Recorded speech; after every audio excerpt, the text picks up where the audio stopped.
तो दोस्तों कैसे हैं आप? उम्मीद है अच्छे ही होंगे। दोस्तों हमारे आज के चैप्टर का टाइटल है नाना साहब की पुत्री देवी मैना को भस्म कर दिया गया। इस चैप्टर की लेखिका चपला देवी हैं। सन 1857 की क्रांति के विद्रोही नेता दुंदुपंत नाना साहिब की पुत्री बालिका मैना आज़ादी की नन्ही सिपाही थी जिसे अंग्रेजों ने जलाकर मार डाला।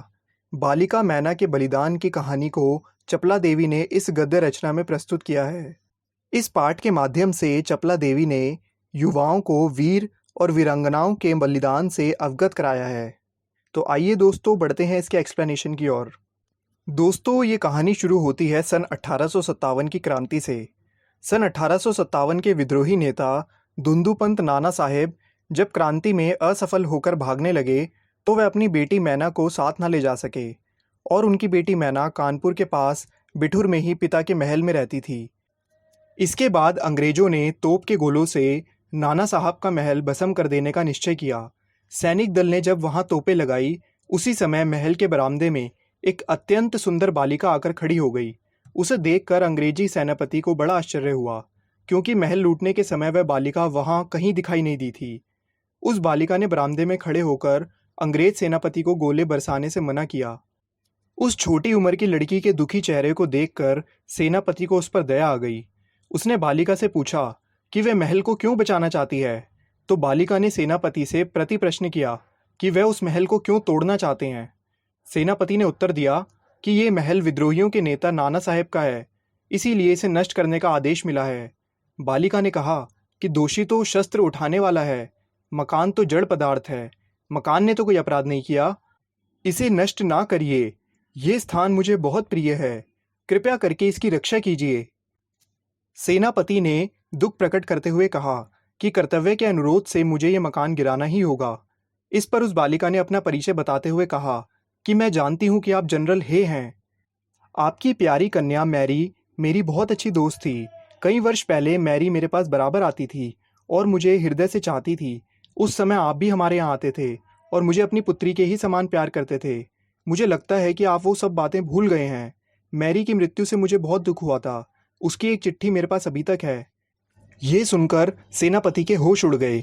उसे बहुत हैरानी हुई और फिर उसने उस बालिका को भी पहचाना और कहा, अरे ये तो नाना साहब की कन्या मैना है।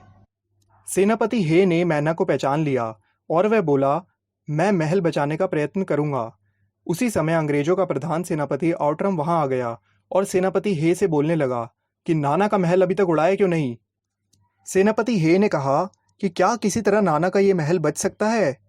प्रधान सेनापति ने कहा, गवर्नर जनरल की आज्ञा मिलने पर ही ये बच सकता है। अंग्रेज नाना से बहुत नाराज हैं। नाना के वंश तथा महल पर दया दिखाना असंभव है। सेनापति हे ने कहा, फिर लॉर्ड कैनिंग जो कि उस समय गवर्नर जनरल थे को इस विषय पर तार दे देते हैं। आउटरम ने कहा कि आप ऐसा क्यों चाहते हैं। हम इस महल को बिना नष्ट किए तथा नाना की लड़की को गिरफ्तार किए बिना नहीं छोड़ सकते। सेनापति हे वहां से दुखी होकर चला गया। इसके बाद आउटरम ने नाना के महल को घेर लिया। सारे अंग्रेजी सिपाही फाटक तोड़कर महल के अंदर घुस गए। उन्होंने मैना को बहुत ढूंढा किंतु वह ना मिली।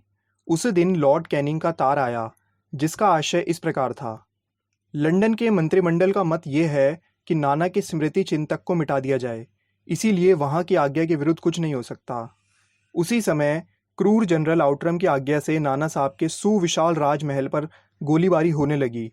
घंटे भर में ही उसे मिट्टी में मिला दिया गया। उस समय लंदन के प्रसिद्ध पत्र टाइम्स में छपा।